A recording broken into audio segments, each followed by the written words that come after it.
Welcome to Good Earners reviewing The Sopranos. I am Maurice Hunt, and my co-host, I got Spike Lou with me. How you doing, Spike? What's going on, brother? Man, we are at the finale of season 1. Can you believe it, bro? Man, I cannot.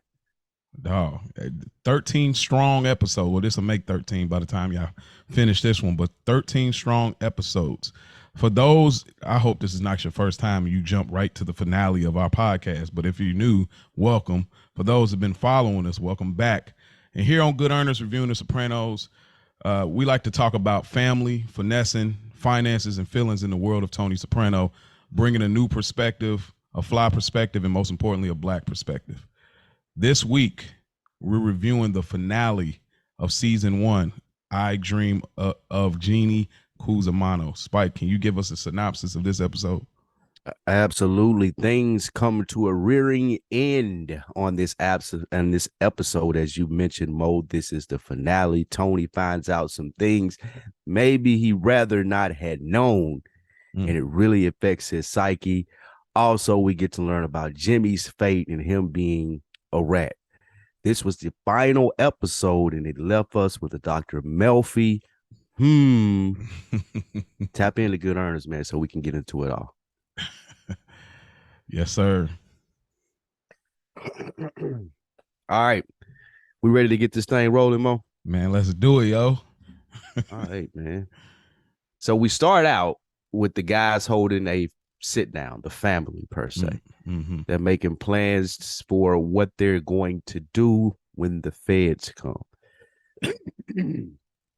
At the end of it, Jimmy walks out. Tony and Junior are in tow. They discuss Jimmy being a rat. Junior says, Tony, you know what? You are right. Mm-hmm.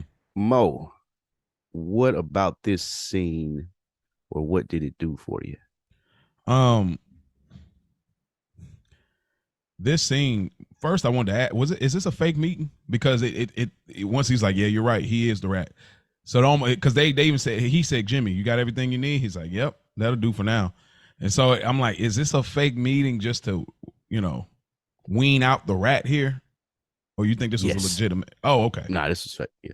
Okay. I feel like it was fake. Yeah, they set this up because he said they talked about stuff they already talked about. Yeah, I think they just set this up for him to show Junior the dude was a rat. Okay. I did like this. I really like this camaraderie moment right here because there's a great enemy of my enemy is my friend in this situation, right? We'll get some different energy later. But I mean, obviously there's some things that needs to be revealed. But at this moment, I like that Tony is still taking the proper protocol. You know what I mean? As far as I'm boss, Junior don't know because he's Joe Jerkoff, but I'm running it by him because Uncle Junior approved the hit. He's like, okay, you got it. Go ahead. So I did like them working together here. We don't get much of them teaming up in this season like that, but I did like this moment. I did too. It shows. It was kind of confusing though, because we know that Tony was kind of suspicious of his uncle, trying to put the hit out on him. I was surprised at how they handled this the whole episode. I know the feds came and verified the information later, but I was surprised them opening the episode with him and Junior being together. Even though this has been a while, we can tell after the hit. Because even Tony has a smile right at the end. I don't know if you know, it's like kind of like a sitcom, like that's my Uncle June. Like almost looked at, we'll get those reoccurring things that he'll say throughout the seasons, but he kind of just had that like, I'm happy. Do you think it's one of those things where you suspend belief here because you want to not believe it until obviously later, okay, I no longer can. Like I forgot what the statement is later, but do you think he's trying to say it could be my Uncle Junior, could be somebody else? Or I thought he was pretty sure about it being Junior. Like that's why I took it as weird. I thought that he knew like who else would take a shot at me and why. Like I don't really have enemies or too much different shit going on. Yeah. And if it was somebody else taking a shot, I would have knew for sure who it was, I feel like. So it again, I didn't understand why they put them together, but I guess it'll play out later as far as that. But I didn't understand that. I thought that he was pretty sure that Junior took that shot at him. So you're saying this meeting shouldn't have happened, or are you saying like No, I don't mind it happening. I just didn't understand Tony's play. That's all I'm saying. I didn't. Oh, okay. Okay. know with him having that information on Junior, why he didn't move more immediately, I guess is what I was confused by. Like, I didn't expect there to be a sit down and we got to get this call off on Jimmy. Like, I expected, oh, Junior tried to kill me. Now I'm trying to kill him. But that didn't happen that way. Well, you got to think, you know, Big P, you got to be 99, 110% sure he's wearing a wire. And that's his best friend. So if this is Uncle Junior, maybe it's still like, look, I need to be 100% sure. Right now, I don't think, even though Chris came with some great intel, like I did see the black dudes, and I, you know what I mean? There's got to be him, nobody else. He didn't, I think he needed to be 110% sure. That's what makes him an effective boss. So I think that's probably a part of why he's like, I think it's him, but I need to be absolutely sure if I clip him. You know what I mean? Yeah, that's fair. All right, from there, they got all the information that they need on Jimmy, and Chris walks him into a setup. Jimmy thinks he's going to get some nice young snatch, and he walks into his death. Seal comes out of the closet, and they kill Jimmy. What did you take from this, man? Anything? I got a lot. This episode, I ain't gonna even spoil like my rating, but I got a lot from a lot of things. The first thing is like Christopher playing is so freaking normal, dude. Like he's chilling, like he ain't answered nothing. I will feel like, I mean, of course these guys are mob guys, they're professionals, but he's not even like one of them per se yet. Like he's not made yet. He's still the errand boy per se. You know what I'm saying? Friend of theirs. Him playing it so cool, having this just small talk with Jimmy is nuts to me. Like, no, you ain't no bad eye, no nothing. I imagine Jimmy been in the game longer than him, so he's not picking up on anything. And Chris just mad cool about, oh yeah, we're gonna hook it up. And then I thought it was even more interesting how Jimmy was very self-conscious about things. And I don't know if it's because of the wire situation that Seal spoke about when he comes in, but he was just like, man, I would have put on something nicer, and Seal used that as like a kill bar. And then also it's like, man, you know, I'm not young as these young things. I thought it was just an interesting thing how insecure he was about this situation, knowing they got the hookup. You're a little fat fuck. That's why. but you know how it is. You're a mob guy. I mean, I probably pay for, you know what I mean? I pay for it, you know. Yeah, but he said he had been having problems with young chicks, I feel like. On the walk in, he said the young chicks weren't fucking with him, so this is new to him, and he was excited. Yeah, he was definitely excited. I think that this seems like I liked it because, as you said, it wasn't antsy. They didn't focus too much on Chris in this act. Let's just move on in the world. Like, hey, this is business as usual. This is what we do. That's what I like about The Sopranos. I don't need to know the emotions of Christopher having to kill someone. Like, I'm good. I like that this look normal 9 to 5 because it's a part of their job. That's what we do. You don't like emotional build up for a kill at all? No. Why? No, like Funhouse. I have to go back. Oh, you talking about for pussy? Yeah. Well, you know. Yeah. I mean, we'll talk about it when we get there. But no, I'm just saying, like, none of my shows, like even now, not to date this, but they watching Snowfall, they did the emotional thing about Louis, and like, I don't care, bro. Well, I get that in the writing from the character. I don't need to focus more time on them crying and reflecting in the mirror and having memories. I get it. You love them, bro. Let's move on. Just like that, I'm saying this with Chris. Like, of course, this is hard, but this is what they do. Literally, your job description is if something comes up, you got to kill this guy. You know, I get it. I think what it is, it ties into your personality. So I think the way you are, as far as move on, that's the way you like your characters, kind of connected to tight, close knit. So I get that. I'm with you on the grieving part. I don't really care if it didn't, especially with Louis. I know we off subject for a second, but especially with Louis, I don't really like that because it just didn't feel real. It just didn't fit. So I totally get that. But I'm not mad at if it's like money. What is it? G Money, like a moment like that where it's like, yes, that's a big no for me. Wow. Like I want, this is a movie character, right? So keeping it on The Sopranos in that world to make it familiar with what we're talking about. I don't want to see Chris struggle with a killing or murder like it's a normal guy. Like, I'm looking at this because y'all are mob dudes. I want them to carry it different. I don't want to see the similarities from a normal guy in him. I would rather him be that, oh, I'm a fucking professional. I got to boop, boop, kill this guy and I can go have a sandwich. like 2 minutes later. Like that's more impressive to me as a show based on versus trying to play on my emotional heartstrings. That's what I'm saying. If he was new to the mob, like and this was his first kill, you Mm-hmm. give leeway for that? I wouldn't want to see him go through the problem of having his first kill. No, like All right. that's that because that's a given though. Like I'm sure we would all have that. Like that, I don't need that to be hammered home to me from writers and showrunners. I get it. I promise you, I do. I would rather have more character depth. Like we can keep on with the story and build onto something else. But I do understand what you're saying as far as well, no, I don't understand. I just I see think it this. different. I guess it's just we'll revisit because maybe then I think there'll be more, and I'll see where you stand on it. But is this a thing? Big chest, little feet. Is this a thing? Have you ever With heard that him, before? Yeah, when he was I like, never "Oh, heard that's that. how I like them: big chest, little feet." You know, how You can a gotta get man any say man no or going. I whatever? never heard that.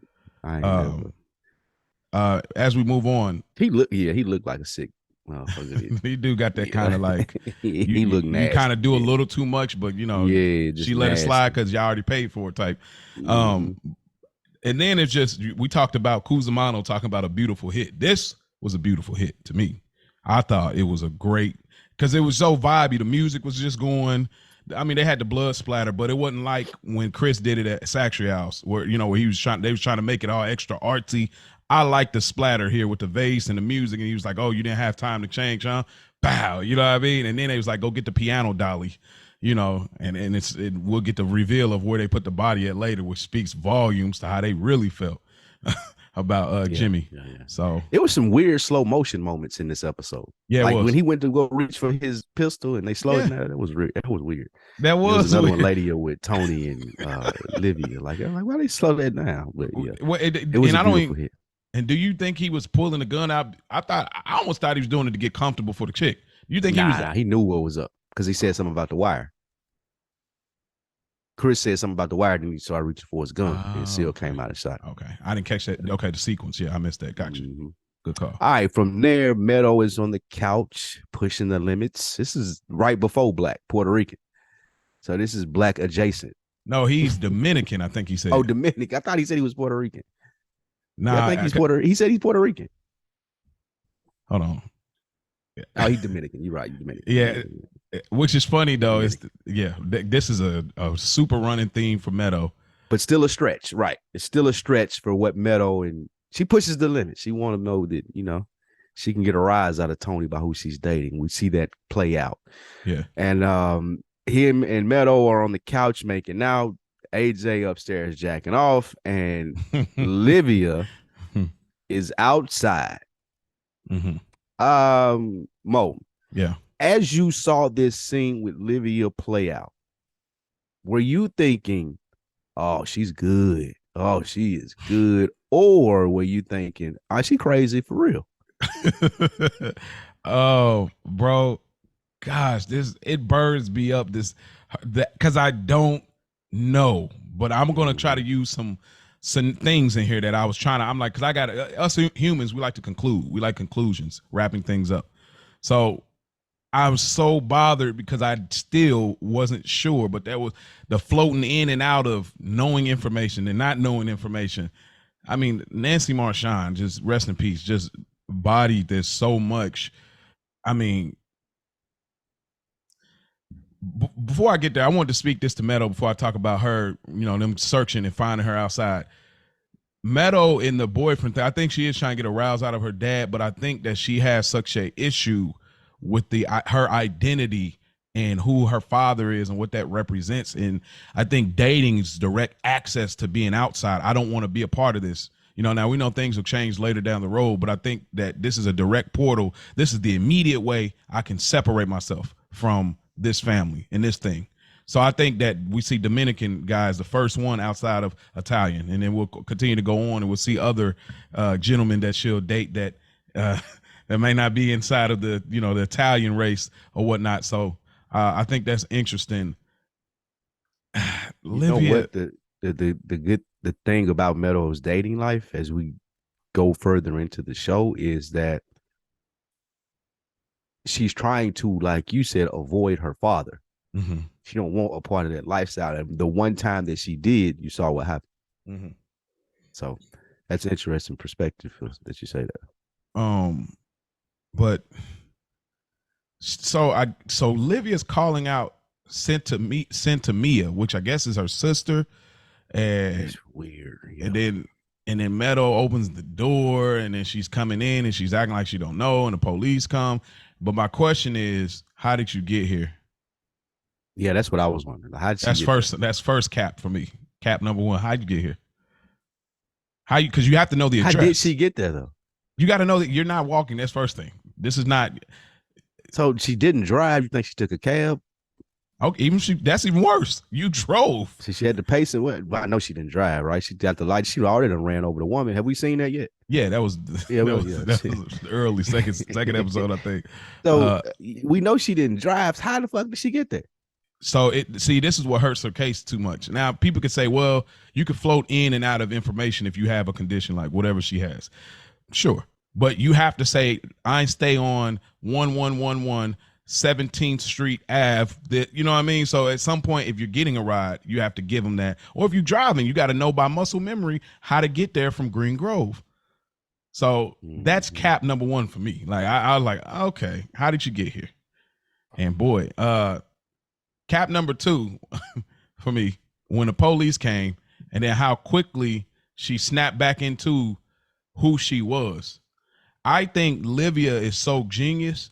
She's creating a bigger scheme. If I have a police report, this will validate that I don't know what I'm doing. It has to take that scale. I gotta have. And actually, I'm moving Dolo without Junior.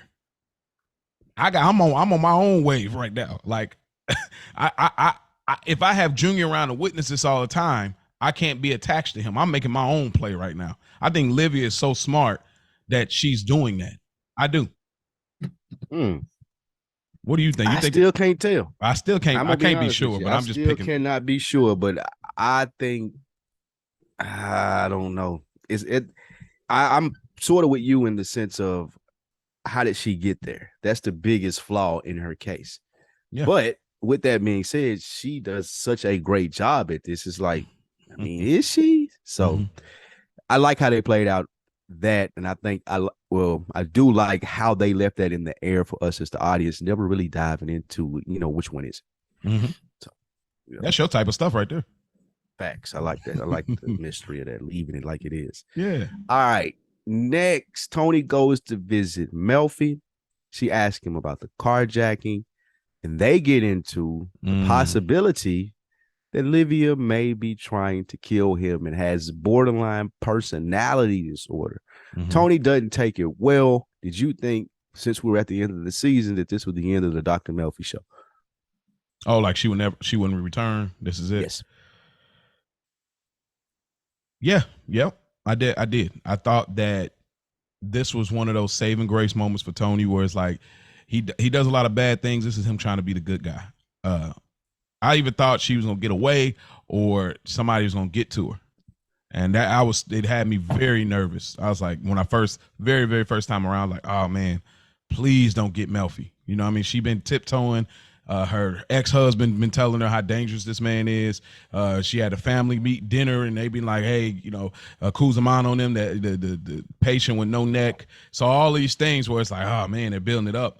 And then we get to this moment, and it's such a, well, I think there's another session that I'll get more into, but I think this was a real bold play for Melfi, where she says, I think it's very ironic, the timing of her memory loss.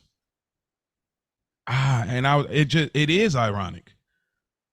But the hard part about it is that's how life be, though.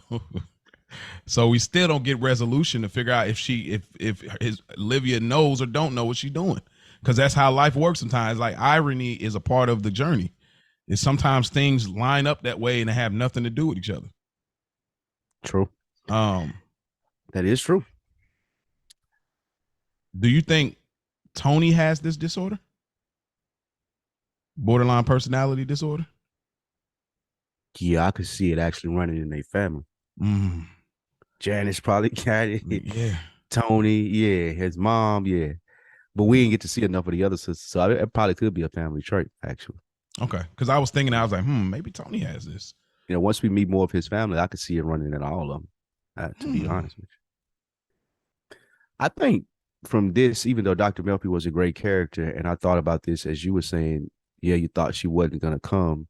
May have been an interesting twist on this show had they had a new psychiatrist every season for some reason. Like she had got killed because she got into it. Maybe another one got scared. Maybe another one went like just different, exploring how different people measured Tony's where he was in his psychology. Now that I'm thinking about it on the back end, that may be one change that I would have made to the show. Even though Dr. Melfi again is a great character, now that I'm watching it again for maybe the seventh, eighth time, seeing him in different settings like that may have been very interesting. You know, I think that would have been a challenge. I think it would have been interesting, but I think the challenge would have been is Tony, this is a reach already for him. You know, not to commit a murder, you know, to this thing of theirs, to keep getting more therapists. I think that it just wouldn't have been realistic for his character because he wouldn't be open again. Like it'll get less and less, and like he had questions. I don't know how many times that he quit sessions already in just this season. Like I'm over this, even this moment. So it could have been interesting, but I think the believability of him opening and up to different therapists probably would have been a challenge to write, unless it's some kind of ex-mob guy or something that I don't know. It could, if they found like a guy that was, I don't know, you know, but yeah. That is a fair point. You're absolutely right. From there, Carm and Ro. Is this the first time we meet Ro? No, we met her in the pilot when she was there at Jackie's. Gotcha. The show was at the hospital. So Ro, Jackie's ex-wife, she talks about, you know, how Jackie handled things. Carm's telling her how she worries about Tony. Artie comes out, talks to the ladies. He mentions the carjacking. Did you get anything from this? From there, oh, sorry, I'll go ahead through the whole thing. From the carjacking, Artie goes in, talk to Charmaine's worrisome ass. She doesn't want this to be a mob hangout anymore. The priest comes in, joins Ro and Carm for lunch, and Carm starts to realize something. Yeah, overnight. Priest overnight. What did you get from the restaurant scene, Artie, his wife's interaction, or the priest and Carm's reaction? This is the new Vesuvios. Congratulations, Artie. Big dog move. Better than the original. I thought this was real support here. I liked Ro and Carm being here because it's not even done yet. You can see they're still doing construction, but he's about off the ground with it. But the funny thing that I thought was he says he said sorry they had a bug in their salad, but yet they kept eating. I thought that was a very interesting detail because, you know, Charmaine's worse himself. She talks about that later when they get the exterminator. But I like this Italian supporting Italian thing right here. Like, you know, if a black person get a bug in a salad from a black restaurant, we are never coming back, bro. Ever in life. Tell everybody, yeah. And we're gonna tell you that story. Nah, you know they had a bug on my plate. The story gonna keep growing from that. Nah, it was a tarantula, bro. Like, you know, nigga, it was a whole army of bugs. Nigga, it was one to drink. Yeah, once it happened, yeah. So I thought that was interesting. I like Artie's description of Livia, and he even gives another description later that's interesting. He says she was always an individualist, a real pistol. What a character. You know, a real pistol. Charmaine says that she loves Carm like a sister, but doesn't want the new restaurant to be the mob hangout. But we find out that later when he talks to Father Phil, when we get there, this is probably funded by the mob because he didn't go to the insurance company. Right. So it's very fun. And he was like, this could provide a certain kind of look, because he's just thinking like, look, I grew up with a business mob. owner. Yeah, I grew up with the mob guy. They're not that bad. He gonna say a little comfortable illegally. You know, he'll get into that later. But I like all this, and Carm is getting this. She's picking up some things right here from Father Phil. So yeah. Do you think it's jealousy of Carm, or is she noticing that she has been manipulated? The first time around, of course, I thought it was jealousy. Yeah. Absolutely. But you've put a lot of thought into my ear about what the real connection is here. Yeah, she called him out for a little later. I think she did. I think she picked up on. No, I don't think it was jealousy, because we'll see later. Her energy is totally different. Is Carm good at reading people? Is it just not? Is it not just Tony? Can she read people generally? Do we think that because she's picking this up, or I think Deck Priest is just bad. Oh, he just bad. Not. Okay. Yeah, he just not. He's not as fluid as he think he is in what he doing. Like it's coming off when she starts to notice. Like he ain't really got no spell over Carm or nothing. He probably ain't. You know what I'm saying? She ain't since that overnight trip. She ain't really that into him. But she does notice, how he's moving. I feel like. Okay. Foul thing. One foul thing at the end. Ro begins to cry thinking about Jackie, and he reaches his hand out, and he has Jackie Aprile, former underboss's watch on, dog. The boss. What is Ro? Jackie was the boss. Oh, the boss. Yeah. What is Ro on? This guy is the finesser. Father Phil is nuts. Ro is awful with picking men, we see. So yeah. We don't know Jackie, but post Jackie, man, she was trying to figure it out, bro. Like she was fucked up. I seen an article today, and you can move on, but they said Ro, out of all of the wives or the women, she's the realest. Would you agree or disagree? The realest. Ro was solid. I have to give that some thought. The first one that came to my mind was Janice. The real one? Yeah, Janice, the real as it get, nigga. When she found somebody that was good, though, Bobby, like she was good but she was pushing for Bobby promotion. Once Bobby stood up to her and shit, she got kind of stood in her place. So yeah, she did. She had Janice was solid, man. She had ulterior motives, but I guess that does that make her all right? She wanted her man to be better. She wanted her man to be better. Okay. She was striving for his career goals and shit. Yeah, she that type of woman. She did that with well, we'll get the next villain of the next season. She did that with him too. So yeah. All right. That was good. Yeah. All right, man. Guy trips over Jimmy's dead body, has a thing in his mouth indicating that he was a rat. Nothing really there. We knew that was gonna happen, right? But the fact they left his body there speaks volumes to like how they feel about you. They'll throw bodies. He was a rat. Yeah, they chop you up in in a meat pork store, but instead of him, you don't even get the decency, bro. Like this is rat. Yeah, just leave you out there. Yeah, let people know that you were snitching. All right, from there, the FBI comes to visit Tony, and they drop damn near the bombshell of the episode. They play the tape of Olivia and Junior plotting to kill Tony Soprano. Mo, what did you think about Tony and how he digested this news?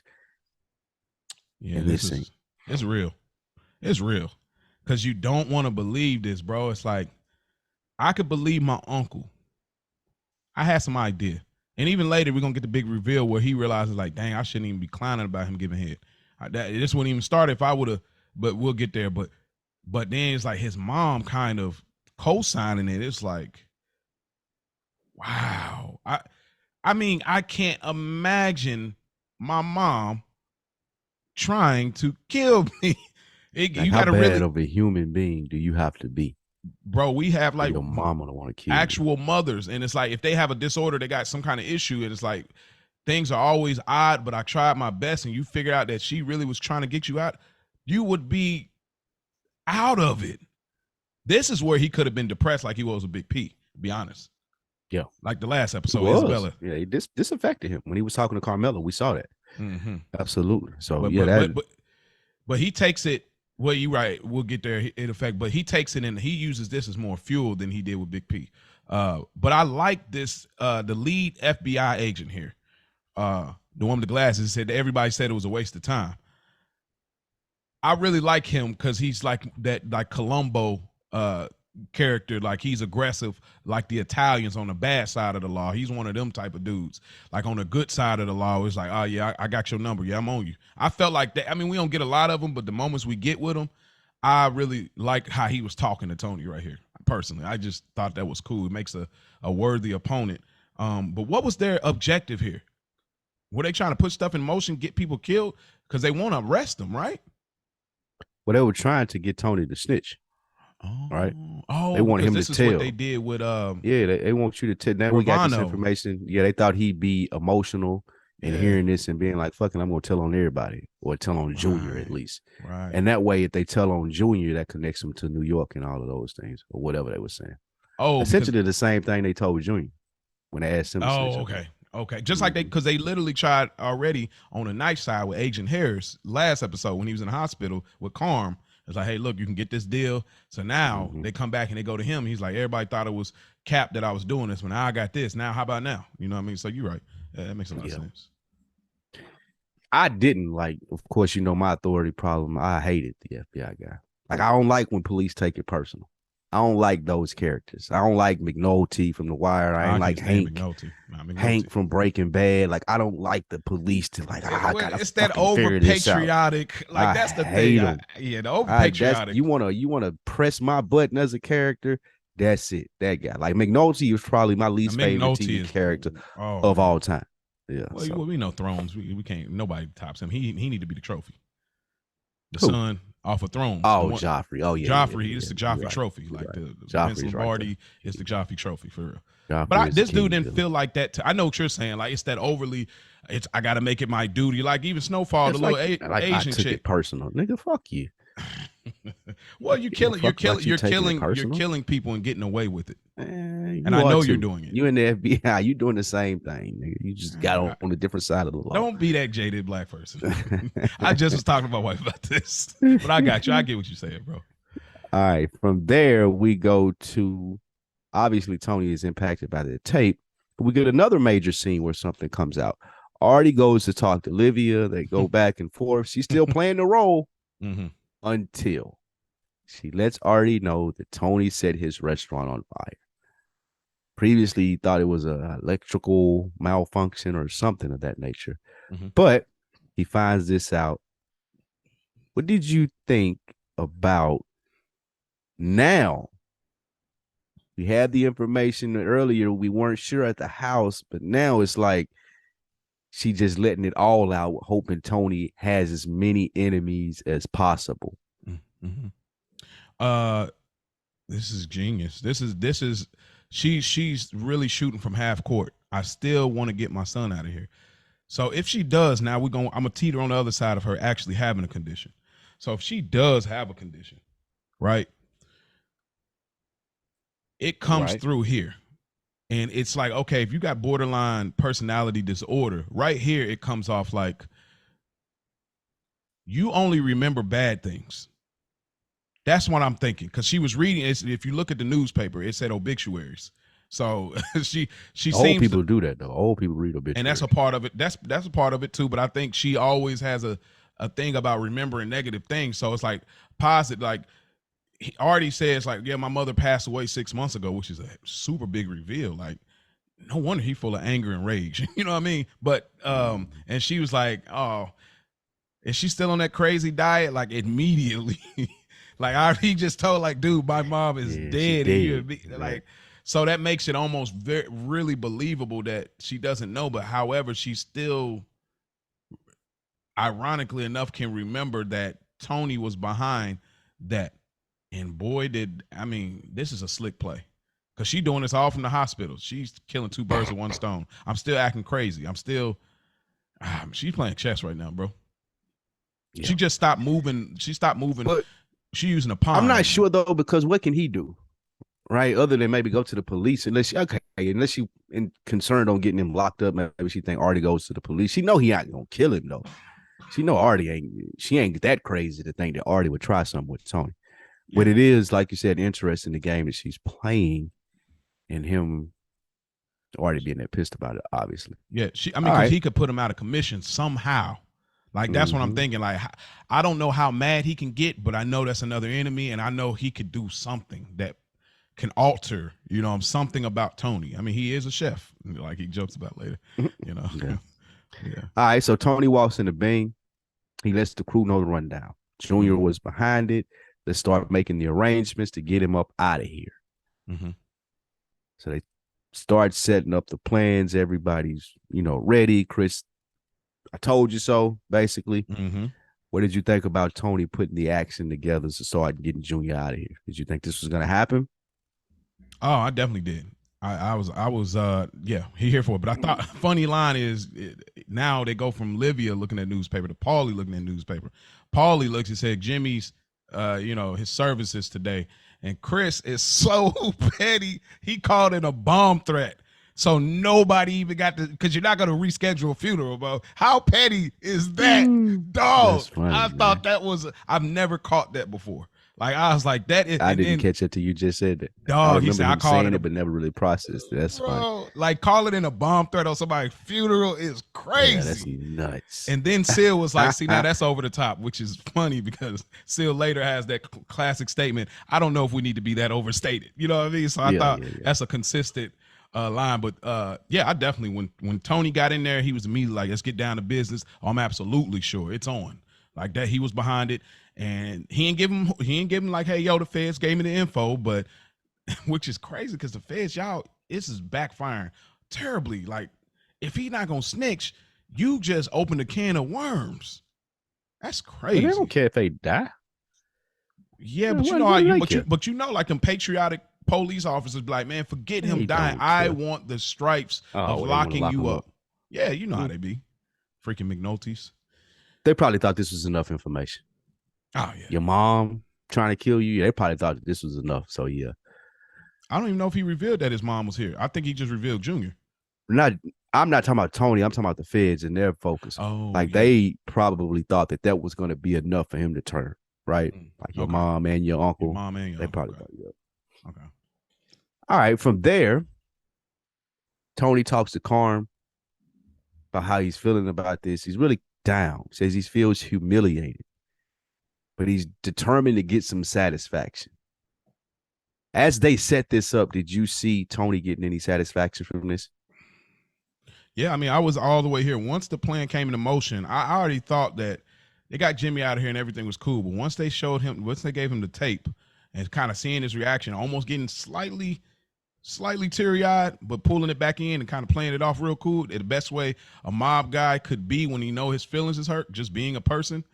I knew then. I was like, oh yeah, it's going down. So even here, he's like, yeah, I want to get some satisfaction. But I think I think this is where he reveals the part about if I ain't say nothing about Uncle Junior giving head, like none of this would even happen. So he knew, okay, this is where it started. Like, you know, even Uncle Junior said, don't bullshit me. You know what I mean? That was an early line on the Boca episode. So it's like, don't play with me, bro, because if you play, I can take it there. So that's where the seed was sown. But I think an interesting detail that Carm's mother told her about Livia. She says this. She says, my mom told me about Livia before marrying Tony. So she was warned back then. Because we're going to see Carm mama a piece of shit, though. That's true. I mean, she wasn't. Like, was she wrong? No great judge of character. I don't think. Like I can't listen to her. But you can get one thing right. Maybe you can get one thing right. You know, Carm mama is on a piece of work. Yeah, she works the car. One of my least favorite. Yeah, she is awful. Wow. All right, we'll get to her. Okay, well, but hold on. I gotta take some in theory land.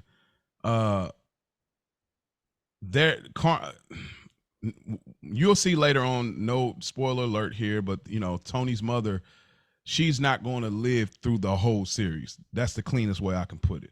But Carm says that she can put her own hands around her throat and kill her herself. Do you think that could have been an interesting storyline? No, because it's unbelievable. Carmela Carmela ain't a killer. But like, what if it's on some accidental rage, like built up over the years, and then she just snaps out like, "Oh, I can't believe." Wow. I wouldn't. That would have been a big thumbs down from me. So, all right. What makes you that you would have liked? You think that would have had legs? Okay, put it this way. To me, it's like the Janice thing. I think it could have worked that way. But Janice is about their life, though. Like I think that goes really. To. Yeah, really. I think that goes to what you were saying about the family, though. Like all of them having that disorder. Yeah. Yeah. Like what type of mom would want to have a hit out on her son? And that trickles all the way down to Janice. Like what type of woman would do the stuff that Janice did? Okay, so you're saying if so, because karma is so normal, it would take so much. Karma is the other side of the, like, she's closer to the Dr. Melfi, the people that Dr. Melfi has dinner with. She just when it comes to a moral standpoint, I think. Yeah, I don't think karma ain't about that life. What about orchestrating? No. I just think she's too green. Like the closest that she gets to the fire is Tony. Like that's her access to it.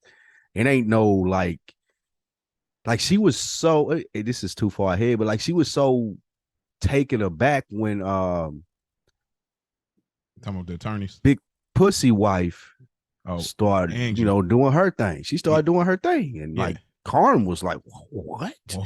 Like she couldn't believe it. You could do your own thing. You know what I'm saying? Yeah. Like, so yeah, Karn's just too green. She ain't knowledgeable enough for that world at all. Like, you know what I'm saying? All right, I feel you. All right. From there, Tony go out to Pop Jr.'s man. He was surprised to see Tony. He knew something was up. It looked like that what Tony had suspected was true, that he would be the one to do Tony if it was something. So they went on, took him out. Smooth. Yeah, you see this killing scene do anything for you? You're talking about the beauty of the last one? I don't know. See, this scene, it works, but it feels, here's how it feels. Like if you look at, rest in peace, James Gandolfini, I don't know if just the cut to me, the way he shot, it looked like an 80s movie, first off, how they did the zoom in. Like he felt so like, I like the hit, but the way Tony looks, he looks uncomfortable doing it. And I felt like versus him choking Febby. I don't know if it was just a choice as far as the cut, because he had like the tongue in the jaw, kind of like, I don't know, it just seemed uncomfortable the way it looked to me. Really? Yeah. That's crazy. Yeah. To me, it came off and he was getting satisfaction from it. Like the whole tongue and the lip thing, to me, it looked like, oh, yes, bitch, I got your bitch ass. Like I'm in my element, I'm doing my thing. Like when he was killing the black dudes. Like this is what that looked like to me as well. But there was I think in the Bing he was talking about, I got my coastal license or something about being about the coast. So this ties back into this scene right here. So I thought this is a layup, bro. What? He's right here. Like, come on, we right here. Drop the body quick. Keep it moving. I can't believe it wasn't nobody else on that pier, but that's nuts. That is nuts. All right. From there, he shoots Junior's mans. They take him out on the boat. Tony goes back to Dr. Melfi's office after having the confrontation with her, tells her, hey, look, people know that I've been seeing you. It might get ugly out here. You need to lay low, which she does not want to do. Did you respect Tony coming back and telling her, hey, this is what's going down? Or did you think he would just leave it as is and whatever happens to her, happens to her? I definitely thought he was not coming back. But he cares about her. He cares about her. He's moved from those sexual feelings. And I think he just genuinely cares for her. It's like, look, you're a civilian. He thinks she's helping him too. Huh? And he really believes that she's helping him too. Well, yeah. I mean, he's better off, than he was at the beginning. He wasn't passing out. So if nothing else, he was helped.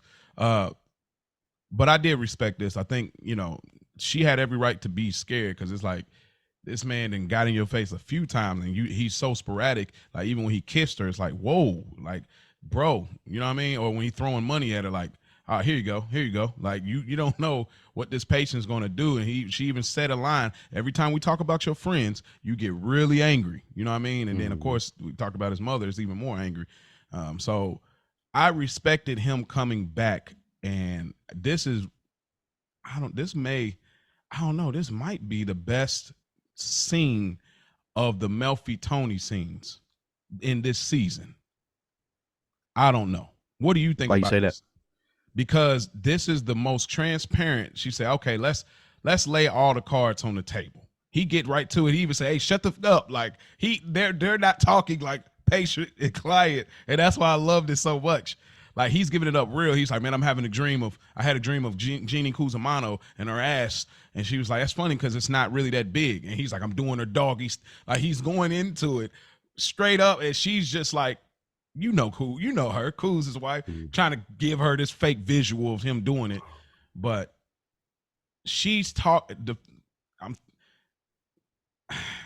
she's talking about this is not fair. What did you gather from this scene? There's a few more things, but before I go a little further, what did you gather from this scene? Or what did you feel about this session in comparison to the whole season sessions? It was less personal. I mean, excuse me, more personable than the other ones. It was less businessy.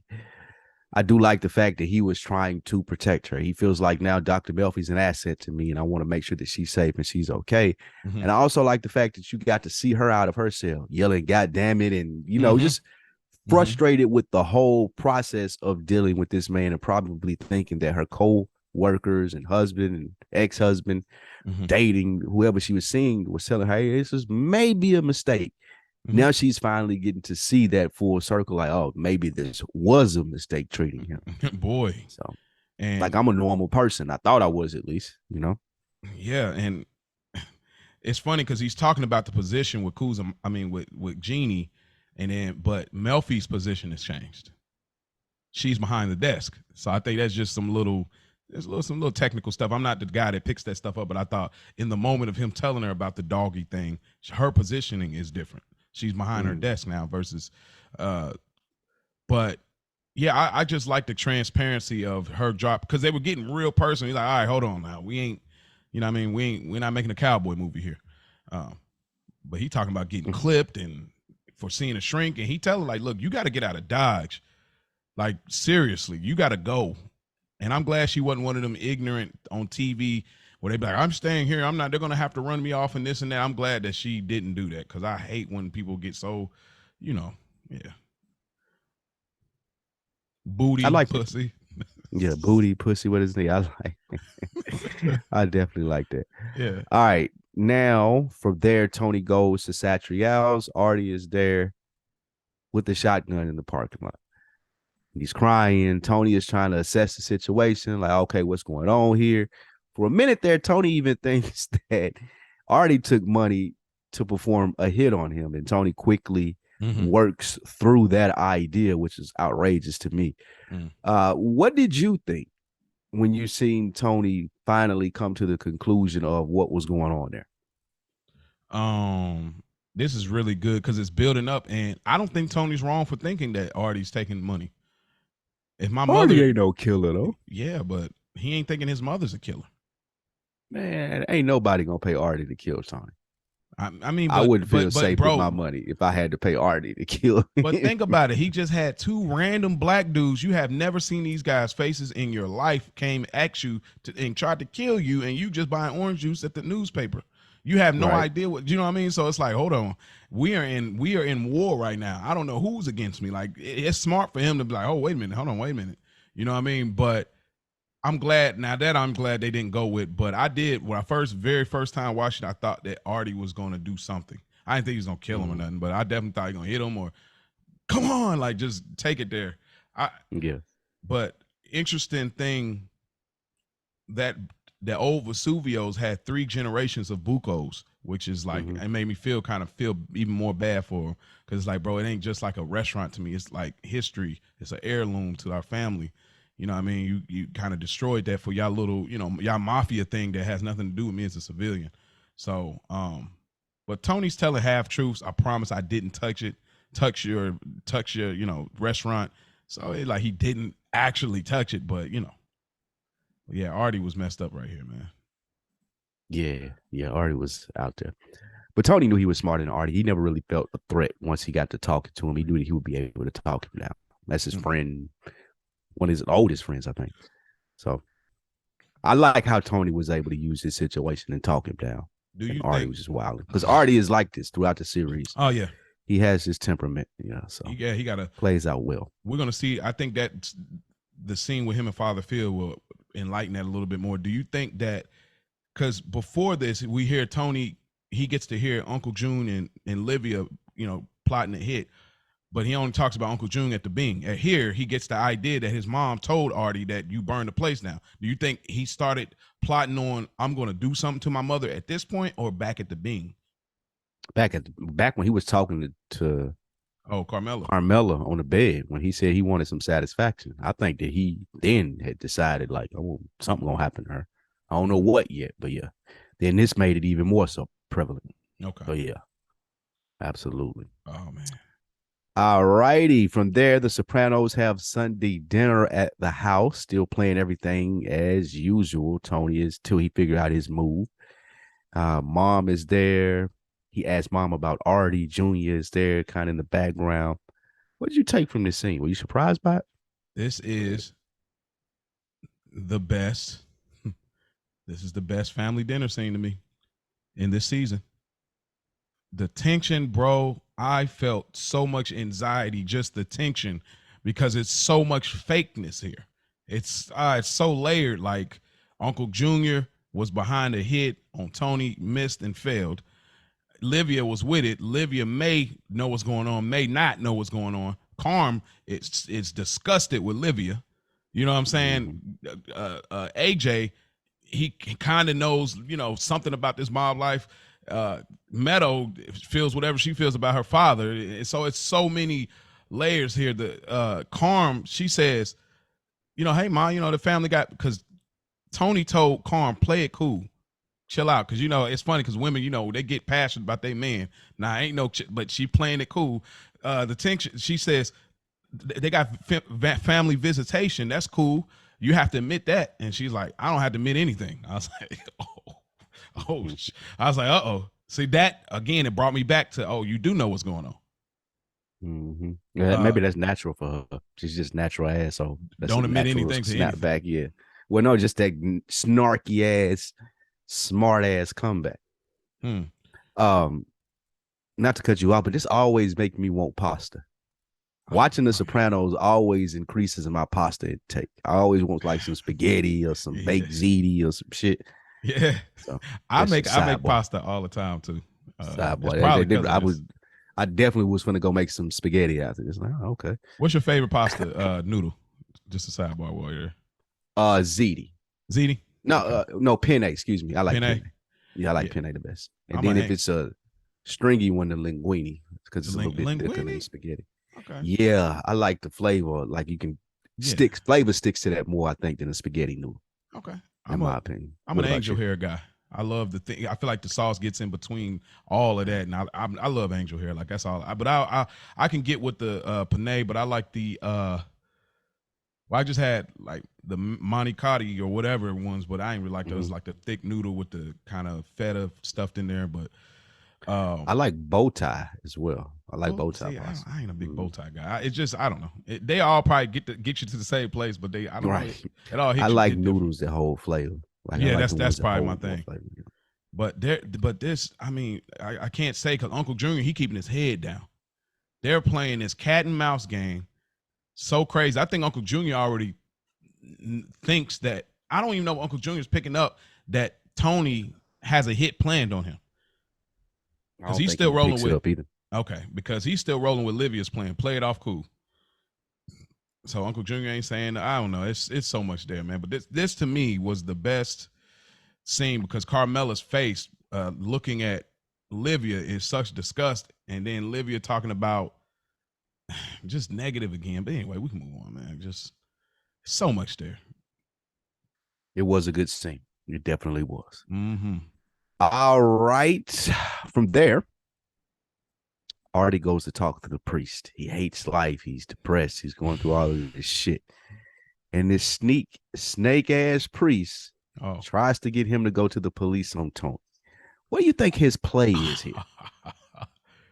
Wait, so you believe his whole moral compass is off? You don't think he just the priest? Yeah, you think the whole he is a complete piece of shit.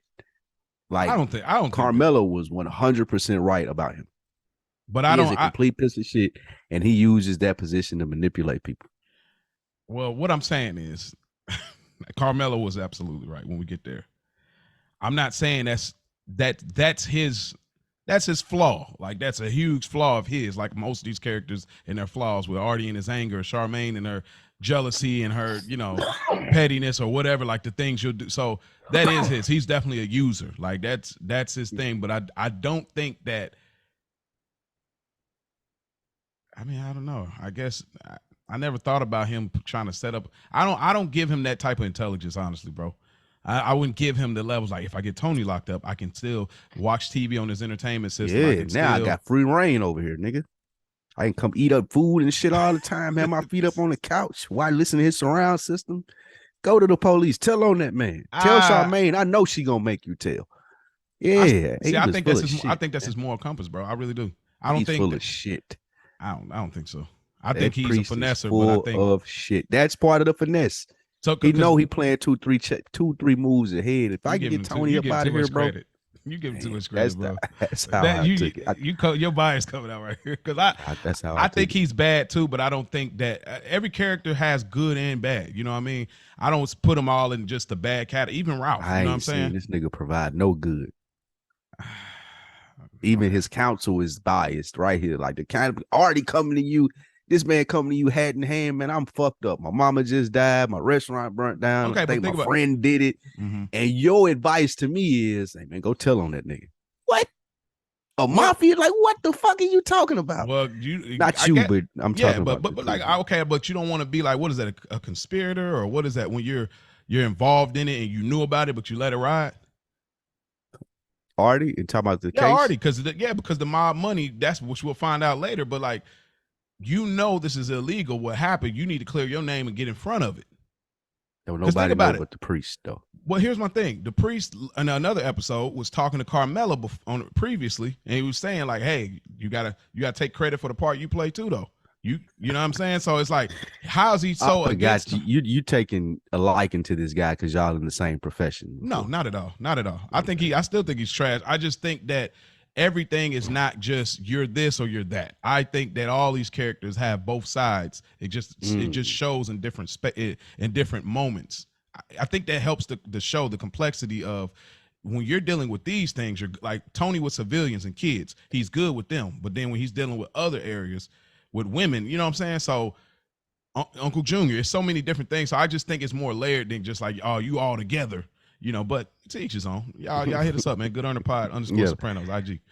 Let us know if y'all think the priest is a piece of shit, like I do. Complete garbage ball. Complete garbage ball. Got you. Big nothing sound. Big nothing burger. Yes, big nothing burger. All right, the Soprano goes from there. The other Sopranos, like the crew, not the family. Mm-hmm. They have a meeting, and Tony lets them know, hey, I'm gonna put everything out on the table. I'm seeing a psychiatrist. That's the reason that Junior want to put the hit on me. Mm-hmm. What do you guys got to say about it? Love this. Everybody's cool with it, except Chris. Chris gets up and he walks out. The audacity of his ass. Mo, what did you think about this? Before I answer, please, can you enlighten me? What was it? What was going through Chris's head? I never understood this. Every time I watch this. I think that based off their car conversation. Okay. Tony is my big cousin, the protector who I look up to. When he asked Chris in that car about maybe possibly seeing somebody, Chris reduced it to, oh, that's for moral, what do you call it? Midget. I'm no mental giant. I'm no mental midget. Mental midget is what he said, right? Yeah, mental midget. So I think that this kind of takes the lure of Tony away in some sense in his eyes. He sees him as like, man, you're not Superman. Okay. You know what I'm saying? Like that's the same way that Tony looked at Dickie, like Superman. That's how Chris supposedly looks at Tony. Yeah. So when I tell you I'm going to see somebody about the problems that I have in my life, you're like, what, nigga? Come on, bro. We do this shit. So okay. Yeah. So he just he was let down more than anything. He wasn't mad at him per se. He was just let down by it. Just let down. Disappointed that he had to do that because he expected to me. Yeah. He definitely ran off like my grandma gave me that chain. Like he definitely left the room like and then too, think about it. When Chris was going through his thing, like Chris looking at it like, well, shit, I didn't have to do that. Okay. You seen me down and out and depressed and shit, and you asked me about a therapist, and I'm like, what? Mm-hmm. So I think that he feels like that this is a slight for Tony. But Tony kind of laid it out because Chris was like, well, like what type of therapy? Like marriage therapy? He's like, kind of like that. Something like that. And something like that. And I was passing out, you know what I'm saying? And she's helping me with that. I think he generalized it well, and I think this was even dope too. I mean, I think you kind of got to let the guys know. I think you need some level of truth when you're running Yeah, this operation is like a good this. move for him to This be was able a to tell them very that. good move. Absolutely. And I like how they wasn't just like, oh, okay, boss. Like they had to process it. So yeah, that worked. That scene definitely worked. Shouts out to Bricks V. He hit us up, and I'm when we get to the end of this, as we review overall review of the whole season, I'll go more into like comments and things people have said. But I will say right here, this is what I was talking about. Well, because Brick V was like, you saying Paulie is as smart as looking at Silvio and Paulie on the same intelligent level. He said, you're nuts. I just I just had to put the hair. But remember, I told you about Silvio having more understanding than Paulie. Because even later we're going to get another. But even this moment, like he don't necessarily say I'm cool with it, but he has a way of processing, and he says, sure. With all of the stuff we go through, us wise guys, would it be nice to share with one another? Yeah, but it'll never happen. Like he already knew, and then we get the big reveal that Paulie said, I had a therapist. You know what I'm saying? He helped me with some coping skills, which I thought this was always a very interesting detail. Coping skills. I don't know if this is the military background that Paulie had, or or we'll see later his women issues that they'll speak about later. But I thought that was a very interesting detail that Paulie kind of, he didn't really even have to say it for real. He could have kept it in, but him saying it right, it was like, Paulie's an oversharer anyway. You know that. Yeah, I think that okay. like all the guys right. handled it well. Yeah, Paulie's an oversharer, but I feel like that. That was all I had on that. That's a nice way to put it. Yeah, he's an oversharer. For somebody that talk too much, you're an oversharer. Yeah. You overshare, my nigga. I like it. Oversharer.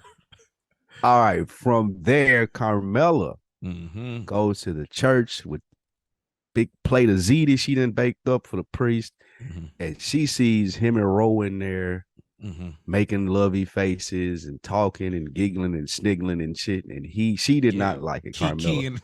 Yeah, kikiing and cacaing. So Carmela leaves out, throws the dish in the trash. What do you think about this? Hey, you bugging on throwing the dish out, cuz. Like, I don't know what to take it. Let AJ eat that. Tony would have been more pissed about that than you going to see him. Yeah, absolutely. But I'm glad she kept the dish, though. I don't know why I thought in my memory that she threw the whole thing away, but I'm glad she's seen this. I'll elaborate a little more when we get to their conversation later. Okay. All right. From there, Charmaine, she gives Aid a job, talking about how much she likes Adriana. And she talks to Artie about how great she's feeling right now, which keeps Artie from telling her about the Tony situation. Did Artie do the right thing right here, Mo? Yeah. Just because she just been harping on this, having mob guys here, harping on not going to speak to Carmela when they're here, just all these little things. And this is a moment this seems like a rare moment for Artie where his wife is actually happy. He got some peace, right? Yeah, so it's just like, man, do I really want to drag it out with this woman right now? Because she's definitely like a classic piece of work. You know what I mean? When it comes to like you're triggered and get attitude and you drag it on. So I think he just kind of, you know what? Or maybe he even the thought he's going to reveal after this, maybe that kind of process within it too, where he was like, maybe I am tripping. Maybe I need to reassess this before I say something. And I think he had time to process in between now and the meeting with Father Phil. But right here, I think he got away from. Yeah, pump fake. Like, let me think about it a little more. Got away from under Father Phil manipulative ass spell. But it was. He finally could think straight. Oh, that's what it is. That's this overbearing figure to you should go to the police. I love this. God said, go to the police. This guy. I love this guy. Hates Phil. All right, man. The family has breakfast. Tony's in a great mood. Things seem to be, the wheels are turning. Things are starting to happen, you know. Tony feels good about the day. Nothing really big from this scene, right? Just the breakfast part. No, just Tony feeling good. I know there's a little more later when we get to this next part of it, but yeah. And speaking of the next part, your man's Mikey, Mr. Fresh to Death himself, goes out to run. Yeah, he goes out to run in a nice little jogging suit, man. Yeah, seems like, you know, that didn't seem like a workout jogging suit for back in those days. But hey, Mikey liked to stay fresh. The crib was nice too, right? He wasn't living in the greatest of neighborhoods, but he got a 2-car garage. It's right for him. It's a duplex. I mean, not a duplex, but or upstairs, that tri-level, it looked like maybe. It was cool. Nice little neighborhood. Classic line. I need to make a T-shirt. Go take a Midol. Like, I don't know why that is hilarious. Good luck with that. What is Midol? What is good luck with that? What is Midol? Like, is that it's what women take. It's what women take when they're on their periods. Oh, that's what they did. I thought it was like some Excedrin or something, bro. No. It's like it's 86. That last comment ain't gonna be no shirts. Don't take them by. I would say good luck with them shirts, but you know what? Hope you know no women ain't gonna buy them. But bro, that could work. You know how we used to say, "Oh, she must be on her period. She on her cycle." Yeah. We definitely gotta. I gotta bring that joke back. Like, oh yeah, you need to take a bite off. Like under your breath. Try that with your wife. No, see under how your breath. Goes. Under your breath. See how that go. No, under your breath. Like this ain't out loud. This is for me. This is just for me. Oh, that's funny.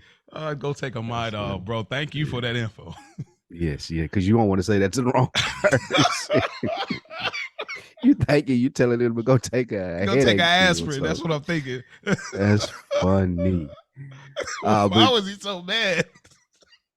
He treated her like that though. She wasn't even going that hard though. She was just asking some simple questions. That nigga went off the D. Go take a Midol. That was one of his best lines. That's the best line for him to have. That was the best line he ever said. On the way out, as we speak though. Excuse me, as we're talking of Mikey, he goes for a jog. They panned long, I feel like, to let him run off, to let us see the dog kind of going after him. I'm not sure what that was about. But I always notice it when I watch, like, why did they watch him run away so long? But the dog tries to get Mikey. Mikey goes away. Why Chris and Paulie watch him go so long, or why did the camera have us watching it? Why the camera have him run all the way around the bend like that? Like, what was they? Oh, I think they never understood why they focused on him so long right there. I think that's just Soprano classic, where they like to kind of stretch things out sometimes. Just from I think it's just just from like a suspense, like a tension thing, like they do when Tony does the breathing or the looking around, or certain things they'll let it kind of linger just for a second to kind of give it that. And I don't know if David Chase was influenced by David Lynch. Because he stretched stuff out a lot. We knew why we were here. Like the only reason that y'all gonna be showing Mikey in the season finale going for a shot, something gonna happen to this dude. As we suspect as fans, Paulie pulls up in the lack El Dorado, and they hop out on him. Chris and Paulie mow him down. Paulie runs into some poison ivy on the hip. Yeah. What do you think about the way your mans went out? Ah, man, he definitely. I thought it was dope. They all got the tracksuits on. Yeah, so that was I'm gonna go get me one of those this weekend. I definitely go get, man. I need that. I need one of them. Season 2 promo, good earners, man. No, I need me some Sergio Tacchini or something. Well, see, look, I don't even know nothing about that. Put me on, dog. I'll send you a link. I like this. This scene was dope. I feel like this is some real hood stuff, low key. I don't know. Man, they got my man Mikey Palmisi, and he went and here is the big reveal, y'all, that I spoke about. I think Pac Soprano, when Junior was getting tailored for his big boss dinner, and he said, guys these days always wearing tracksuits. They want to get they're gonna get murdered, they get buried in their freaking tracksuits. In their tracksuits. And so man, that was fast. They want to get buried in their tracksuits, and then here's the big reveal: Mikey Palmisi got killed in his tracksuit. Yep. And no, they ain't gonna bury Mikey in that, but hey. Yeah. From there, FBI comes to doing a sweep. The feds did a sweep, picked up Junior and his old ass crew. All them old ass men that ran with Junior are now in jail. I didn't know Larry was with him. It didn't. Maybe Larry got out and started fucking with Tony, because Larry, when he came back, he was in Tony crew, right? Yeah, I think Larry might have been the one complaining about, but even with Jackie, I think he was complaining about Junior being kind of, taxing a little bit more.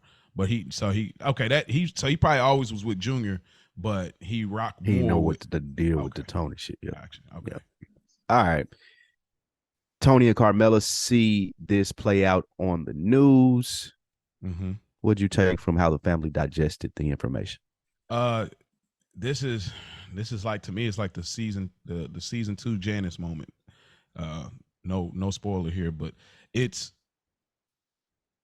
an inconvenient convenience where it's inconvenient for our main character, our anti-hero Tony, but it's convenient for this storyline, and it works both all the way through. I thought it's like they get us so bloodthirsty for him to get killed, and going to prison is bad, really bad enough for real. Like, you're out of the game. Tony's going to be boss. It doesn't matter. He's going now. We're good. We're fully good. He took all of that. They got to start over with everything. They got the big dogs, his whole crew. They got to start their whole thing over, trying to figure out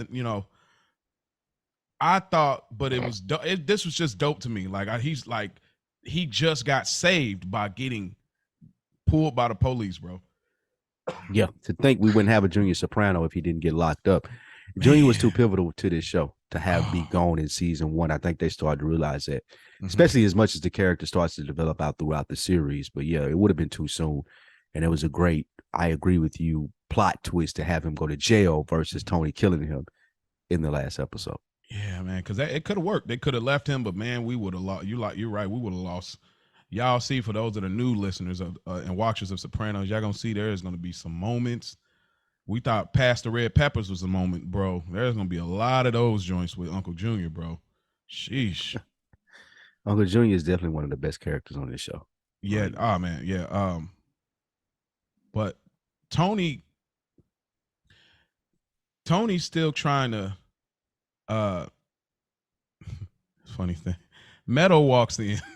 And she was like, "Oh, what is this? What's going on?" And she was like, "I know they're making him do like the perp walk, a legitimate businessman." She's like, "Dad, cut the crap." Like, he's still. And then Carmela jumps in though. Yeah, like, go do your hair. Like, she don't even want them two to get into it. We'll take a Midol. Yeah, we'll take a Midol. I'm using it, bro. I don't care. But I thought that was so funny. Like, Tone, she knows. Like, how many times does she bring up the mafia? Like, she knows that he's still like trying to get that last little hope of her buying into his lie. I thought that was funny. Tony, he has to worry about the ones who got locked up on this day, if they're gonna flip, because the era of the mob was changing. Because remember, he talked about coming in at the end. You know what I mean? The golden days of the 70s and the 80s are past, where dudes would actually hold their lip and honor the code. But this wasn't like that. I mean, you see Big Jimmy. We see right now Big P nowhere to be found. So we know what it is, but at this moment they can't confirm. So it's like people are turning rat here. So like now they got more of these guys, 13 other reputed mob figures. So it's like, bro, I now have to be, the anxiety level to be boss right now. If these guys get out, all of them, who can I trust? Yeah. It's crazy, man. That's what they deal with on an everyday basis. That is a great point. Tony talks to his lawyer. Lawyer tells him it's broad indictments. Shouldn't be a lot to worry about. He tries to relay that information to Carmela. What do you think about this exchange between those two? It was good. Solid. I like this whole thing, man. It was solid. They did a great job of showing this aspect of it. Like, not just shoot them up, bang, bang, but like sometimes this happens too. So yeah, I think that was dope.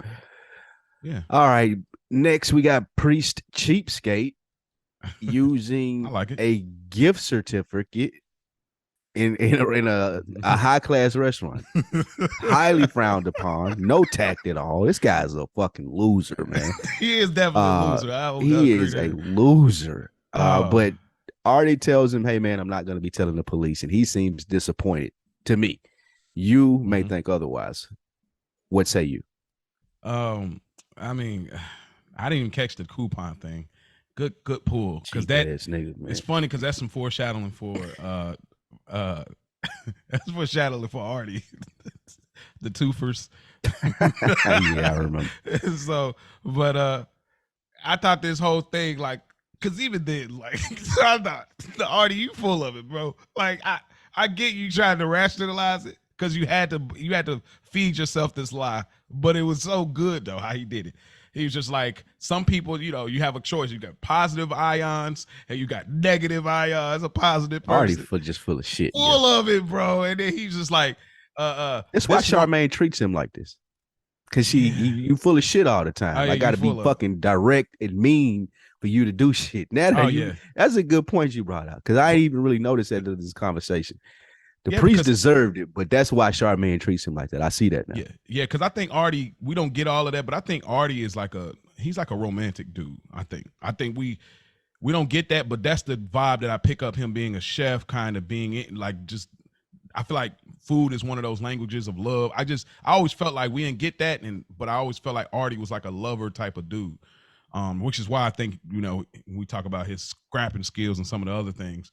But he goes into this detail. First, I thought he was talking about Charmaine. Then I realized he's talking about Livia. He says this woman has always been an odd bird, a sea of negativity, Even as kids, we learned to take her ravings with a grain of salt. So this has been Livia forever. Complicated? Yes. Is he a little too comfortable outside the law?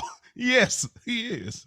Like more than a little uncomfortable, bro. He killed a man on his daughter's college trip, but he don't know all those details. But I just thought he was so full of it. But I understand why he did what he did, because I need my restaurant. I already took this money. I got to keep it pushing. And what good is it going to do at this point? You know what I mean? Yeah. The priest was so disappointed. Oh, he was. The look on his face as they just stood there for a moment was a great job. Yeah. Like the look on his face and leave the camera on looking at him like, God damn it. Because he was like, I mean, I feel like he was kind of like, I'm happy that Artie's okay, but that's not what I meant. That's kind of how he felt to me. Yeah. All right. Yeah. From there, we go to Junior in jail being questioned by the police. They tell him to snitch on Tony and say he's the real boss because he's connected to Johnny Sack, and that's who they really want, the New York fascists. They actually want Johnny Sack's bosses. Junior says, my nephew running things, and kind of smirks. Is this him playing coy and not wanting to tell on them, or did he really think, like, where did you think he was at this? You really think that he thought he was the boss and they were just making this shit up? Tony Junior knew. He already knew it. It's over. Like once he found out all my capos' mothers is in here in a nursing home, he already knew I am Joe Jerkoff. So he knows that. This is, to me, Junior, I have an opportunity. This is the last bit of juice I could squeeze out of me being boss right here, right? I can squeeze out this, like I hate that I'm in prison, but I take honor in being able, I'm taking the rap. I'm the boss. They gave me the boss time. Like the detective, he just rips the Band-Aid off saying that he could walk free. Like, you know what I'm saying? Like if you snitch, he says you wasn't really the real boss. You know what I'm saying? Like you're not really the real boss, and your stint as boss was short. You know what I mean? You might as well go ahead, but I feel like Junior just really need to save face here. If nothing else for himself, I need to I got to make myself believe, because I'm in the trenches right now. I've seen a lot of the greats go to prison. I got to save face to myself. I'm the boss. My little nephew, nah, no way. He knew he was, but nah. According to y'all, I'm boss. Put my name on there as boss. Yeah, Junior wanted that. That meant a lot to him. You could tell. All right. One of the best scenes of the episodes next. Somehow this freeloading ass priest is in their home when Carmela arrives, which she's clearly annoyed by. And her energy, like you said, has completely shifted towards this guy since she's seen him with Ro. They go through these charades, and Carm finally gets fed up, and she lets him have it. They have a come to God moment, per se. What did you think about this, Mo? Oh man, I love this because all this was good. As you flash back to, episode 5, I believe, college, where it was then, and then you flash forward to episode 13 here, it's like she's sick of this flirty act. Like she is like, he got in because of their maid. That's how he got in their house. So yeah, I know. Okay. But so here you go. He comes in like this, bro. She's like, she already like, but you know what? It's cool. I've already adjusted my expectations. I'm good. So she says, you want some coffee? He immediately, only if you're making it. Don't start with that. Like she got right to, don't start with that. You, bruh. I don't want to hear this bullshit. Yeah, because it's like only if, who else is making it? That is such a flirty line. Like so I just felt he was way too comfortable in her home. He's going to get the wine. It's like, this is drinking hour, right? You just want some of that fine wine. You knew what time it was. You knew she probably wouldn't be home. I'm gonna catch her, get the scope. I'm gonna go over to the, the home video, go get one of them joints. You know what I'm saying? We're gonna make it evening. I'm gonna get some of this good ziti. I'm gonna get some of this good company, this lusting after me. I'm gonna get some of this wine. Then I'm gonna go about my business. And I just love her demeanor. Like she says that he likes the whiff of sexuality. And she believes he likes to go after spiritually thirsty women for the food and sexual gain. I thought so. That's his thing. That's his kink. Yep. That's his thing. MO. That's his MO. So I think that's why I say, yeah, sure. You can say, oh, he's trash, he's this and that, but that's his problem. Like it's like you could be all right in some other area, but that's your problem. Your problem is this. You're trailing the line, which ties back. If we go back to college, like, oh, so he wanted that whiff of just her being close to him, being up under him, drinking with him, falling asleep together. He wanted that whiff without, trying to continue to keep his, moral grounds and stuff. So, but what did you get from this? Is this true to life? I'm glad she called him out. I'm glad these are the type of people that you said when asking Carmela Reed people, this is her world. This is what she able to call out and protect. Like this is where she would flourish in. Oh, okay. Not so much in Tony's world, but yeah, I do think that she's emotionally intelligent in that world and was able to call him out, and I loved it. Again, because I don't like that character of the priest, but yeah, it was a good call out. Flawed, sure. Horrible, no. Yeah, but all right, man. Funny. He tried. Hold on. Sorry. He tried to walk out all extra epic. Like he was like sexy or something. Like she gonna be like, wait, father, wait, Phil. Yeah, like he just like she come back like, for the DVD. Like she didn't mean it, and she turned her back on him. That was cold blooded. Oh man, I'm sorry. He tried to be all extra dramatic, like Anyway, but yeah. All right, so Tony goes to see his mom, the lady of the hospital, nursing home, the director. She comes out and says, "Hey, Lydia's had a stroke." Tony doesn't give two fucks. He grabs a pillow as if he was going to strangle her. That would have been interesting to see how that played out. But again, she's had a stroke. They're wheeling her out. Tony has this whole episode with the people that work there. Another one of those weird slow-mo scenes when he fights the guy, the EMT, and Olivia gets wheeled away. Tony thinks that she's smiling about what she's done. Is she smiling, Spike? Yes. It did appear that way. Okay. It did appear that she was smiling because I feel like she, like you were saying about the address, she knows that this protects her. If Tony wanted to retaliate, I have to do something dramatic in order to get him off my back. Because it seems as if, I'm sure she got the news about Junior. She know Junior wasn't going to be able to protect her now. She know Junior didn't do his job. So where does that leave her? And she's assuming probably that Tony knows by now. So wow, I think it is a slight smile. I looked at kind of the cheek motion. I really was trying to get this because I need to see. I think she was smiling too. I looked at her chin kind of. I was like, it was pressed before. But then when it got to the smiling part, I looked at the lines on the side. I said, okay, I think she was smiling. I do. But I mean, you can neither confirm nor deny. So that's again one of those open-ended questions that Sopranos are so great at. Yes, 100%. Tony goes to visit Melfi. She's on vacation. The family then is together miraculously in a storm. It seems like it was storming all over Jersey. They go to Artie's and they play this whole family bonding end of the season moment that we're supposed to feel sentimental about. And they have dinner and all the guys are there. It's like a cheers moment. Scene, cut, wrap. That's the end of The Sopranos season 1. Okay. Unless you want to get into this whole, I guess you want to talk about the emotional part of sure, that's what I'm here for. We all got Tony proposes a toast to the family, and it's about the little moments. Yeah, do your thing. It's this is probably the most genuine, beautiful moment I think that he's gonna have. It's gonna dwindle more and more over the time, but you look at this versus the very last scene of the last season, and it's totally different. It's even forgotten.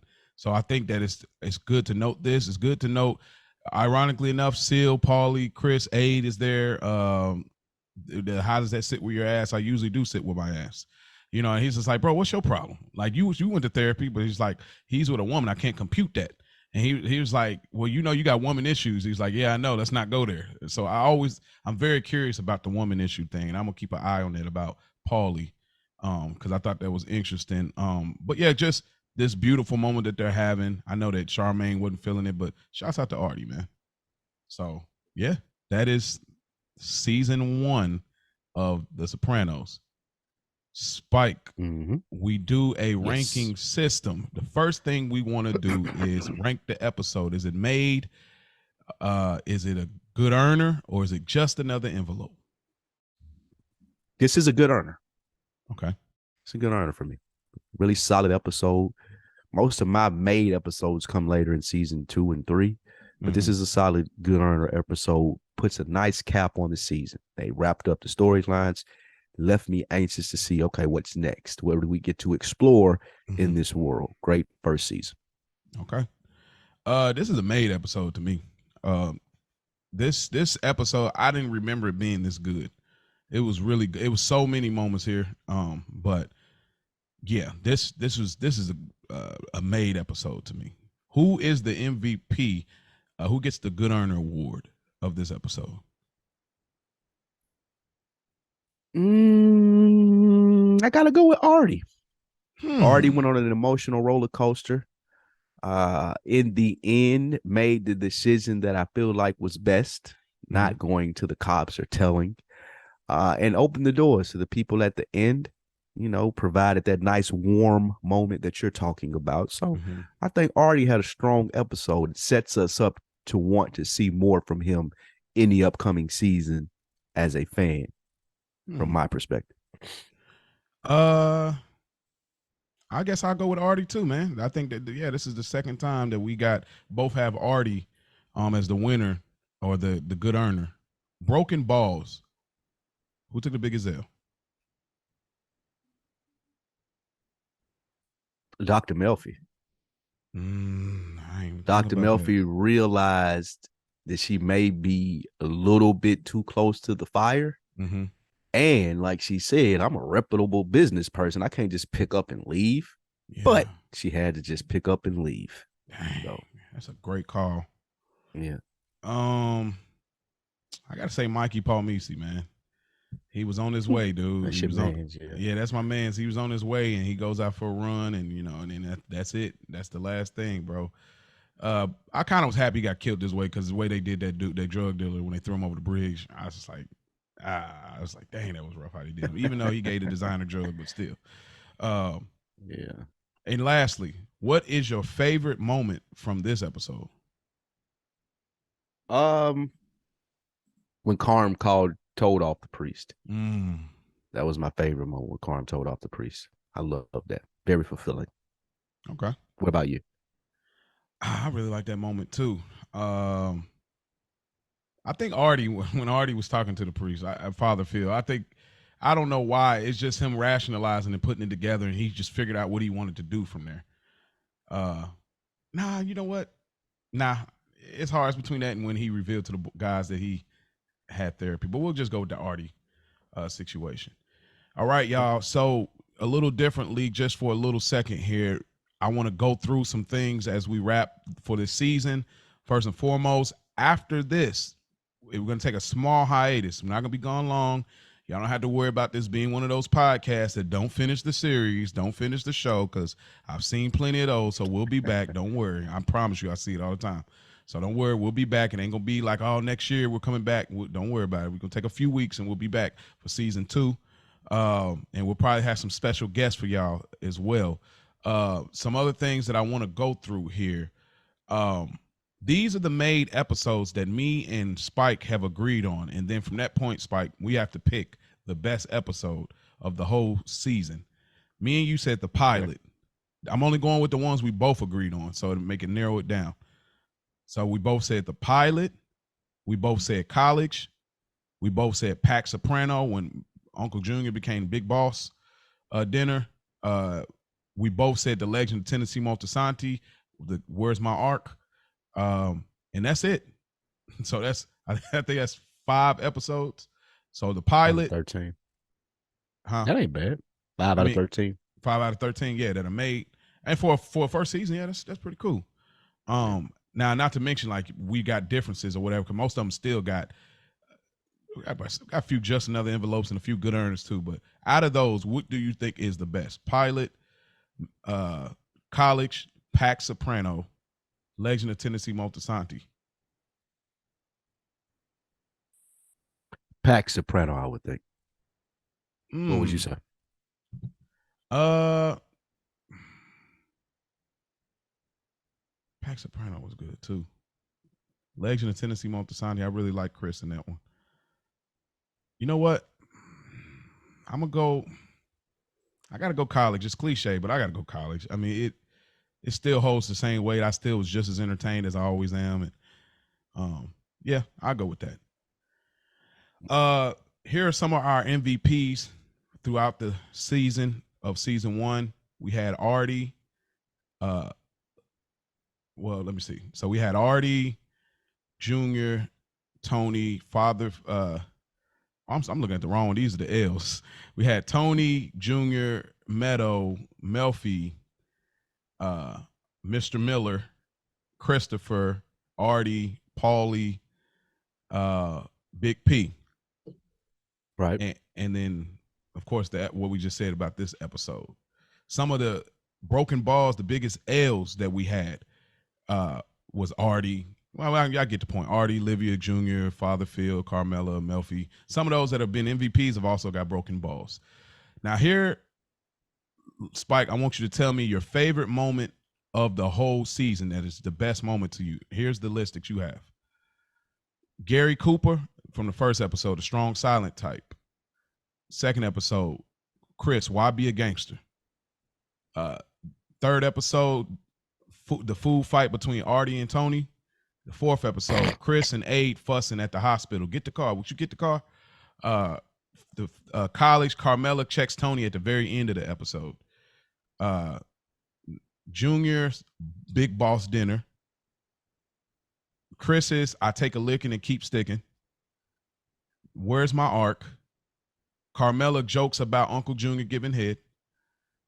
The massive genius phone call. Mikey kills the messenger in the last episode, and then of course the one you had tonight. The hospital scene. I heard you went number 2 on yourself. Is that true? Go get the car, would you? Like that was my big, yeah. Okay, so that always gives me, yeah. I'm surprised. Okay. What about you? So mine, I have Big P tossing the ice cream over the bridge, Breakfast with the Sopranos, Charmaine, I slept with your husband, Tony stapling Mikey, the Febby choke, Mikey's bridge toss, Tony with the Janice reminisce, the dot head, Chris, the regularness of life, Tony being drunk saying I didn't do nothing, Tony's story about Jimmy with the cleft chin, Tony tells Sil, remember Gravano, and Tony's hospital recovery of the last episode. For me, it's the regularness of life. That Christopher line, it just holds so much weight to this day. That's the best moment of the whole series for me. And that's that part of it. Now, a few things as I wrap here. We're going to go through some of the fan love that we've gotten. Thanks, shouts out to all y'all. So first we'll start with YouTube. Not a wigger 33. Some of the comments he's left.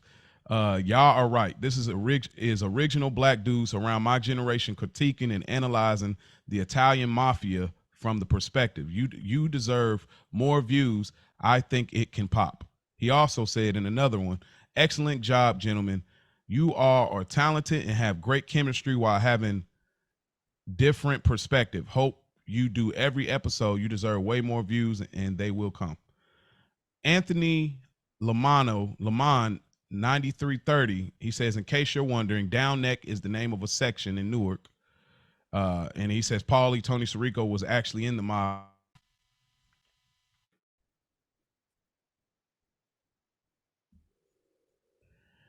I don't know what that is. I'll just pick it up from there. BC White Boy 4186 says, love when black dudes watch white / Italian culture. Comments from our Apple Podcast. We got some good love on there. For the sake of time, I ain't gonna read it all, but shouts out to the brother that gave us a long dissertation. I've spoke to him already. Comments on Instagram. We got Rick. Shouts out to him. Wait, what was the dissertation about? Well, he said the Good Earners podcast is an essential listen for anyone looking to gain a unique perspective on the hit mafia anti-hero drama. Through sharp wit and keen insight, the two hosts offer an entirely new take on the show, exploring both its cultural relevance and the character's humanity in a way that hasn't been done before. He goes on a little further, but he definitely killed that. That should have been in the description. Okay. Some love on the Instagram. Shouts out to Rick from Culture Garden. He said, just want to take some time to say how good y'all are at this podcast thing. And then a friend of his that he had sent the show to said it was what do you say? Fabulous. So I don't know. Maybe it was a female. I don't know. Maybe you guys. Shouts out possibly ladies. Yes. The guy Corrado Soprano, the Soprano guy, and he has his own called the Pope Pock. I mean, if I'm getting it wrong, sorry. But he said, I loved it. You go in clearly organized with which is a huge plus for me, because I get pissed off with some podcasts that just chat around the topic like who has time for people riffing. But yeah, it was concise for 2 hours. He was referring to our very first episode. He's really thorough, so it was a very big surprise of what he said, because I've checked out his pod and he's really in depth with it. But so I think that is all that I have. Anything else you want to plug in here, Spike? No, man. Thank you guys for all those comments and the love. We appreciate being able to bring this into y'all lives and going to keep doing it. Thank you. Season 2 coming soon. Yes, sir. And remember, don't forget about it.